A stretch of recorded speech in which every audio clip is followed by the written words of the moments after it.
Hello everybody, my name is Christian, and today we have yet another episode in my character analysis series. It's been a while since we've done some of these, and that is mainly because whenever one of these does poorly, I don't feel like doing the rest of them. I always have a backlog of these, so it's really hard to constantly put them out until I'm like really in the mood for it, feeling it, but I am in fact feeling it again, so we are going to be talking about none other than Dan Heng Permancer Terra. This is one of my personal favorite characters in the game right now. I think he is incredible. I think he is super fun.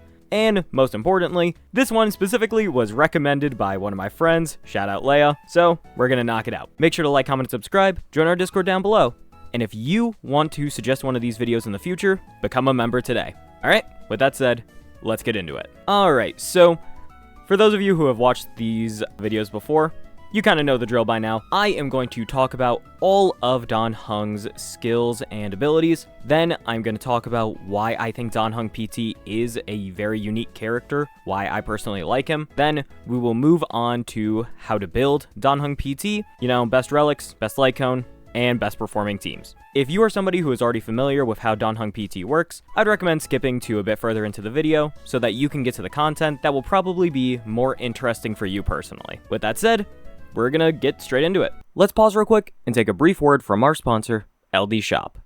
With so many good characters coming out soon, many players simply don't have the jades they need to get them all. Now, if only there was a cheaper way to get top-ups for games like Star Rail and ZZZ. Well, that's where the sponsor of the video comes in, LD Shop. LD Shop is a safe and reliable top-up site for all your favorite games. They offer top-ups at a more affordable price than in-game, and can even activate your first top-up bonus if you haven't used it already. All you have to do is click the bundle you want, put in your server and UID, and your top-up will appear in-game shortly after. If you buy using my link as well, you can get a 5% and 15% coupon good for $50. Last but not least, if you consistently use LD Shop and spend over $80 for the month, you can get an express supply pass completely free on your homepage. Use the link in the description or the pinned comment. Thank you so much to LD Shop for sponsoring. Let's get back to the video. No shame about it. I love dragons. They're sick.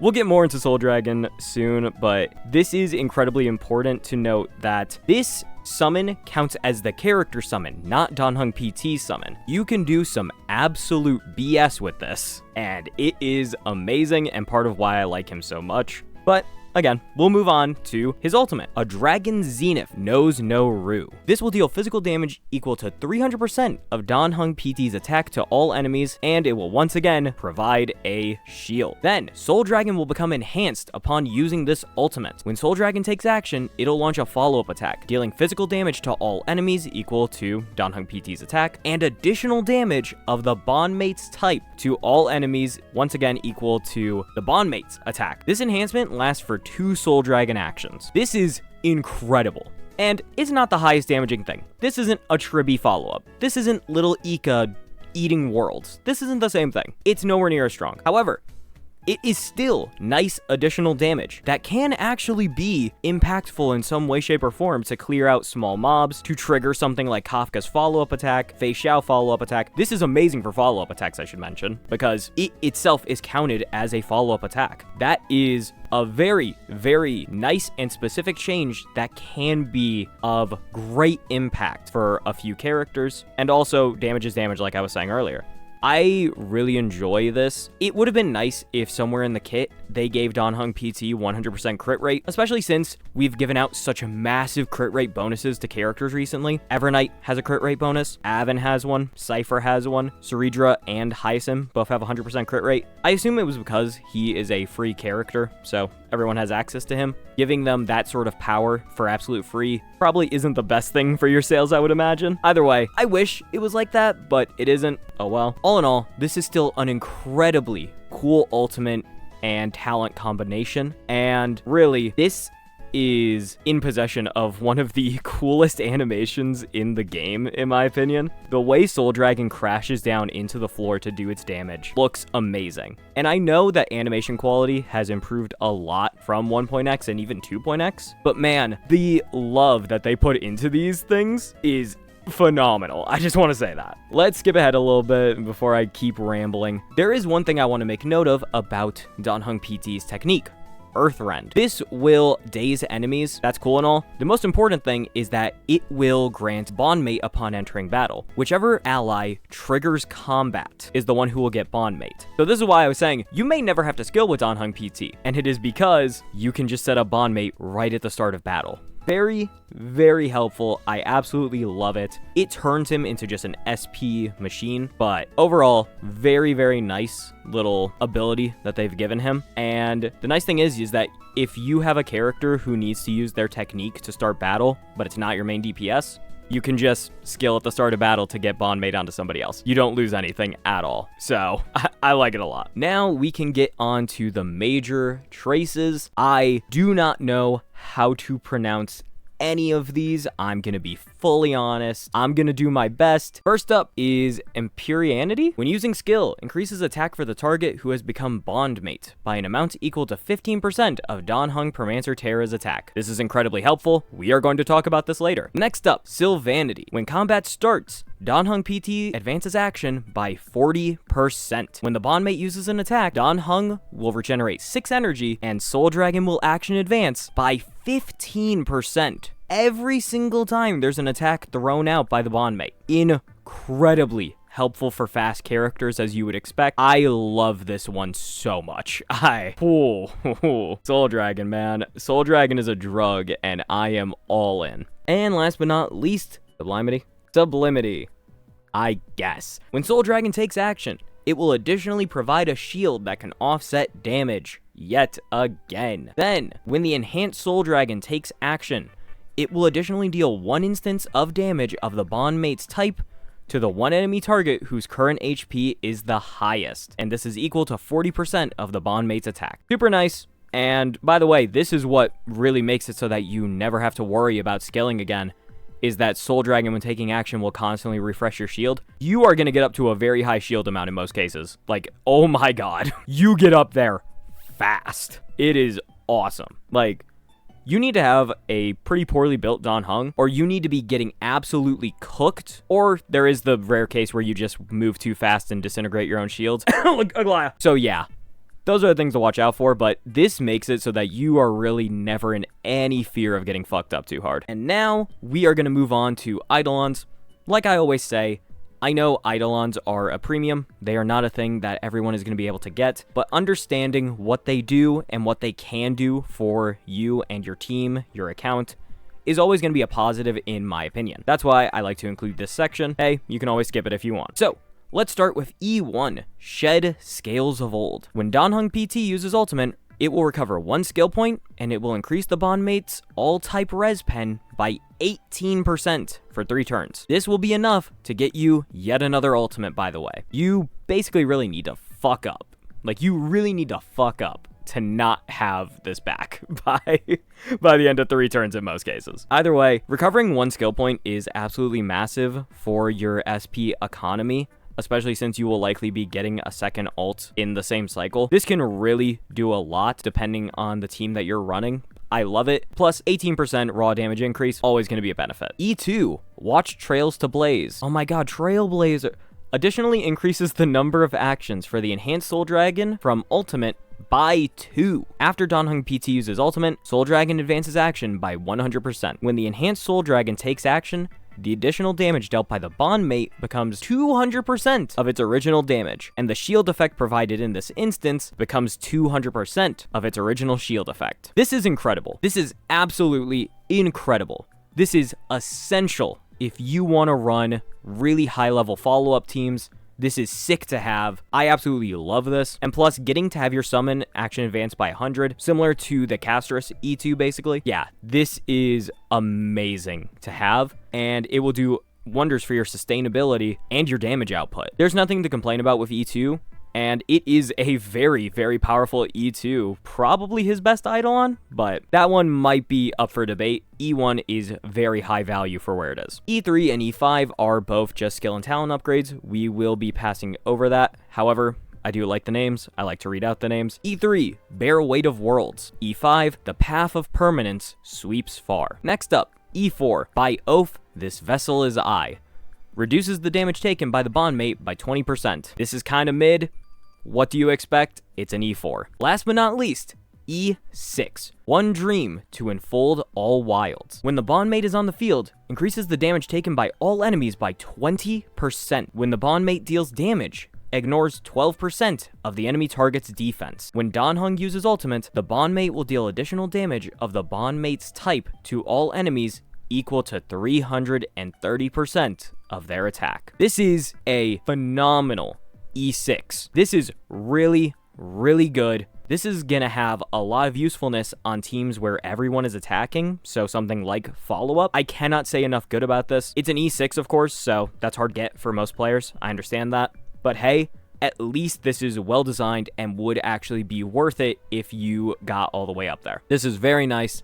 I love what it does, and this can probably have some very, very stupid combinations if you have the right Eidolons. And that is what we can finally get into. So, like I mentioned previously, Dan Heng PT is one of my absolute favorite characters in the game right now. It is mainly because I just love Dan Heng. I think what he represents in the party of the Astral Express is so pivotal. He is a great contradiction to the happy-go-lucky March, and he's kind of just that ever-reliable ally for the goofy-ass Trailblazer who they don't want to have to lock in, but they do in fact have to lock in all the time, and Dan Heng is always there to support that in any way that he can. I love it a lot. His role is perfect in my opinion, and I don't know how most people feel at this point about his personal story because the Lawfu was so long ago, but I love Dan Heng PT and I love his overall story. PT's addition to what that story is was incredible, and I imagine that there's somebody watching who has not yet gotten to that point of version 3.6. Maybe if you're a new player, maybe if you've been out of Star Rail for a little bit and you're just coming back because of 3.8 and soon to be 4.0. Genuinely, 3.6 is one of the best patches I think that they have done in Honkai Star Rail. It was incredible, and if you are somebody who loves the main trio as much as I do, you are going to love that version update, quite frankly. It was better than 3.7, it was better than 3.5, it was a tough competition for 3.4, and everything else probably gets dwarfed out. I genuinely think it was one of the greatest experiences you can get from this game's story. So now that I've glazed the actual storytelling about the game, let's actually get into why he's cool, why I like his design. And it is because of his versatility, his overwhelming strength and ability to keep you alive. And the biggest thing is Soul Dragon. Soul Dragon is one of the most fun mechanics in this game, in my opinion. The fact that you can grant a summon to an ally, this summon will make them stronger, and the summon gains strength off of them. Once again, amazing storytelling, but also a super cool gameplay mechanic. Like, this isn't something that any other character can do in any way, shape, or form, and it works so well. Like, the constant reliance on the main character that you have bondmate on to get the dragon to move, then Dan Heng will constantly regenerate energy as a part of it. The intricate pieces, all the moving parts of this work so well, and the actual ability itself lends itself to almost every team type in the game that you would be using Dan Heng PT on, because it's just more damage. It's more damage on the follow-ups. It's more damage just from the character that you have it equipped on from that major trace. Your main character that you have it on gets stronger as a result of bondmate. So you get sort of a buff in this sustained character who's also doing damage fairly consistently. On top of all this, because of the way that Soul Dragon works, constantly giving you shield output from its movement, you don't have to skill. You really don't have to skill the same way that Avon rarely has to skill, meaning you are regenerating SP like a fucking madman. You are going to constantly be getting SP back. And in a game where SP characters and just SP-heavy teams have become more and more the norm, getting that bonus back, getting that consistent printer of skill points is so useful for so many teams in the game. Like, that should not be overlooked in the slightest, that is a major strength of the character. It's similar to Gallagher, but I would say that the sustain on Danhong PT is definitely superior to Gallagher. I do think Gallagher is a better skill point printer than Danhong PT, but when your damage is also better than Gallagher, and you're still getting a lot of utility out of it, I think it's a fair trade-off. I fully think it's a fair trade-off. And the fact that you can even, the fact that it kind of equalizes in that way says a lot about Danhong PT, that he's that good at sustaining and he can be a viable option for SP printing compared to Gallagher, who's the ultimate character for that. That really says a lot about this character's strength. The last big thing I want to touch on with Danhong PT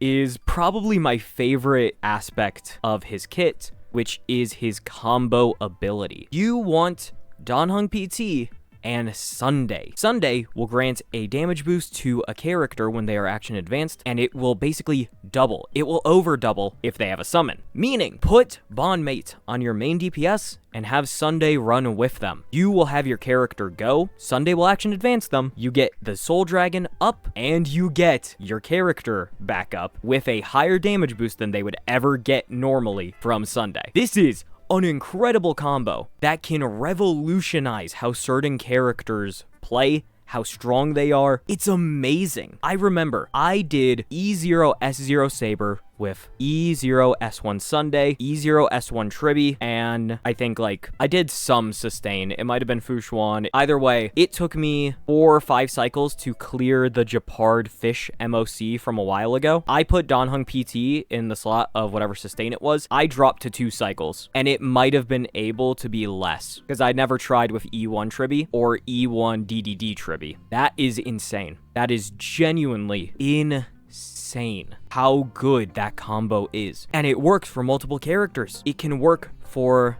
Anexa. It can work for Jing Yuan. It can work for almost any character who is not HP scaling. You can do it with Fei Xiao. That is actually one of Fei Xiao's best ways to be played now, is Sunday Danhong PT Fei Xiao. And then you do whatever for that second slot. You can do Tribby, I guess, whatever you want. It's insane. That combo is one of the coolest things in this game by far. I absolutely adore it. I forgot to talk about Finon. It's actually basically designed for Finon. I always forget. I'm so sorry. I love Finon. Anyway, it is one of the coolest combos in the game, and I love that they've implemented it the way that they did. It's unfortunate that you need Sunday for this, but if you have those 2 characters to make this combo achievable, it is amazing what your results can turn into just from that. 50% additional damage? Yeah, man, that really, really adds up more than you would think. I love what Danhong PT is able to achieve right now in the state of the game. I think he's going to be very, very good for a very long time. And the fact we get him for free, and you can still get him for free all the way up until 4.0, unless this is coming out in 4.0, in which case, whoopsie. I just love it. This character is amazing. I love that they've given Danhong just such a amazing form and given him more relevance again when IL was falling off a cliff. Yeah, I love it. I absolutely love it. All right. Now we can move on to Danhong PT's build. There is not actually going to be much to say here, and it's funny because there's always this whole argument that, why does Danhong PT not have good light cones? Yeah, you kind of just gotta live with it, dog. I'm gonna be so for real. It sucks, but yeah, that's life. I will say, man, his signature cone is so fucking nice for him. It is so, so nice. But if you just don't have it, you don't have it. And he is still more than capable of functioning on a basic cone with just a high attack stat. Before I get too wrapped up in that, let's actually talk about what are the ideal light cones besides just standard cone with high attack. There's really only 2 options. We have Though Worlds Apart. This is Danhong PT's signature cone, and it is very, very nice. This will increase your attack by 64%. When you use your ultimate, it will restore HP of the wearer's attack for all allies and regenerate a little extra on top of that. And you will grant Redoubt to all allies. This will help them deal 24% increased damage, and you can get an additional 12% if they have summons, which he grants a summon. There you go. 36% for your bondmate. There is nothing close to what this cone can do for your Danhong PT. It is incredible. I absolutely love it. I am so sad I did not get this cone. This is by far his best option. Nothing even comes close to it, because whatever utility you could get from some sort of niche light cone is not going to dwarf what this offers you. Now, your other best option is Journey Forever Peaceful. This will increase your shield effect by 24% at S5. Then, when you have a shield, it will increase the damage dealt by 20% for whatever character. This is good. This is great. It's a battle pass cone. Those are not really real in my opinion, no matter how good they are, because you have to buy the battle pass. That kind of sucks. End of story. That's why we get to just high attack base cone. That is what I personally run. My Danhung PT doesn't really struggle in any way, shape, or form. If it can do that, you will be perfectly fine, trust me. Light cone, not the biggest deal in the world, luckily, because you can also pretty heavily mitigate this with relics. Moving on to his relics, there is one choice and one choice alone. I mean, not technically, but I would personally just really recommend this over everything else. Self-Enshrouded Recluse. This will give your team a crit damage buff, and it will increase the strength of your shields. What more does a man need? This is incredibly helpful for every shielder in the game right now, especially for Danhung PT. There is no reason you should have him on anything else. Preedwin actually recommends that if you have Light Cone, you can do Warrior, Goddess of Sun and Thunder because you restore HP on your ultimate. Mediocre. It's okay. I mean, it can be good in that very, very specific setting. I understand that. I would just personally not recommend it. Next up, your ideal planar set. You can actually run a few things, but once again, I am very much of the opinion that there is one set above them all. It is Lushaka. You are never going to be running Danhung PT with HP scalers unless you have fucked up horribly, so giving more attack to your bondmate character always going to be a positive. You can run Penacony Land of Dreams if you're going to be running like Finon. It'll give him a nice damage boost. Overall, everything else is pretty worthless in my opinion. Broken Keel, Fleet of the Ageless, Space Sealing Station, Glamoff, whatever the hell else you want to use, just use Lushaka. Energy regeneration rate is such an important thing in this game. It is absolutely helpful in every scenario. There's really no reason that you shouldn't be using it. Now, in terms of overall build, this will vary heavily by person to person. The way I build my Danhung PT, everyone may not agree with this, but this is how I build mine. I have him on speed boots, attack body piece, I have him on attack orb, and then I use energy regeneration rate rope. You can use attack boots, and you can use attack rope. At that point, you want to be at 134 speed at minimum so that your shields will be strong and you can still act somewhat consistently. For me, I have my Danhung at about 3200 attack with energy regeneration rate and 160 speed. Now, I will say that might not be the best for every single character. It can technically vary build to build, person to person, from what I have been told. I will always say, get a generalized build. Just get a generalized build that will work. If you're really that concerned about the specifics of your team, your building, your setups, there are places for you to figure out exactly what to do, or I would recommend experimenting yourself. That's really the best way that I can put it. Me personally, I would say get 160 with energy regen and just make sure you have over 3000 attack. If anything goes wrong, you can always skill again. Plus, you get to build up more SP. That's what I like. This is definitely a bit of a pain to try and get to, I'm not gonna lie. You're gonna have to get a lot of speed rolls, which is a massive pain in the ass. So keep that in mind when you're trying to emulate these points that I've suggested. It's really not the biggest deal if you can't hit it. Just make it as good as you can, and as long as you have over 134 speed, you can almost always make this work. Just trust me, it won't be that bad. And yeah, the last thing we can talk about is teams again, but I don't think that's the most necessary. I didn't say anything about Finon, because I completely forgot. Finon Sunday, Danhung PT Saridra, absolutely incredible team. Oh my goodness. Use this if you can, it's awesome. Or you can still go sustainless Finon. You won't really be losing out on much. I love these teams a lot. These are absolutely amazing to watch go, like with any sort of combination of Sunday Danhung. I really can't describe it. I love this. I love this so much.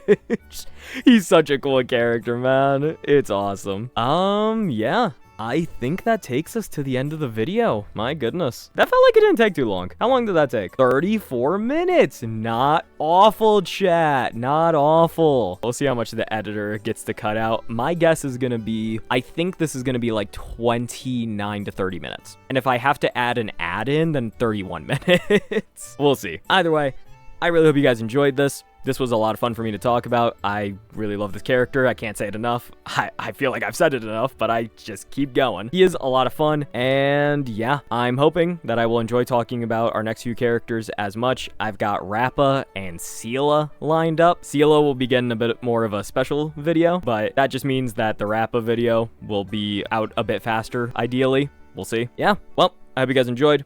I've got plenty more good videos coming out soon, so I will see you guys then. Bye-bye!